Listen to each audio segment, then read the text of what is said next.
This is Julie McDaniel. I am the Director of Children's Ministries here at Living Waters Fellowship.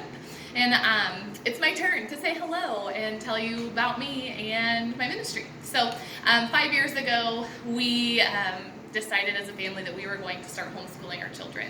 And it was not because I had this massive passion to stay at home and be with my kids, but it was truly due to God calling us to it, shutting the door in our face for other options, and really just leading us through that. And as we walk through this year and we walk through 2020 and all of the things that God has in store for us for this year, I am just constantly reminded of His faithfulness through these past 5 years in homeschooling, and just how that translates into what we're doing and what we're walking through as a church right now with the YMCA, and not really knowing what our next step is. And so how does that translate to Kids Ministries, right? We have been streaming since March. Kids Ministries was shut down. We've been outside with kids running around. We still haven't completely kicked off Kids for Truth. But the plan is to walk with faith and start our program just like normal. We're going to start on September 13th. We are going to kick off Kids for Truth with a bang. We're going to welcome our kids and continue to feed them truth.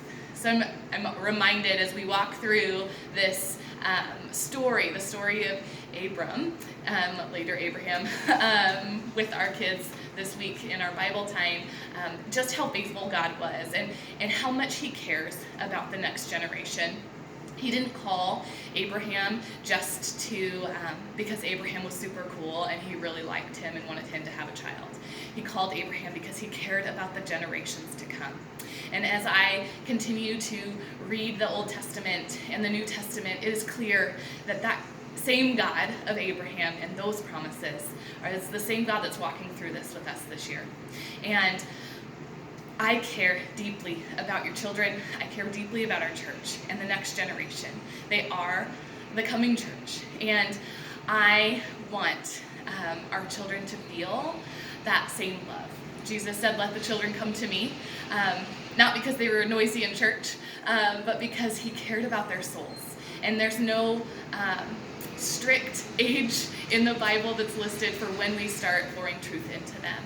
And so from nursery all the way up to 5th grade, I'm passionate about our kids hearing either Bible songs, Bible stories, complete truth, doctrinal truth, those sort of things, memory verses, all of that.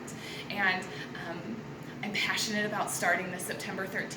Whether we end up looking different in October, I have no idea. But I know that for a couple of weeks, our kids are going to get normal. And they're going to get normal at church. And I want you guys to feel confident that I'm praying for you as parents. I'm praying for you and your children as families. And I'm praying for your children's souls. Love you guys. I'll see you on Sunday.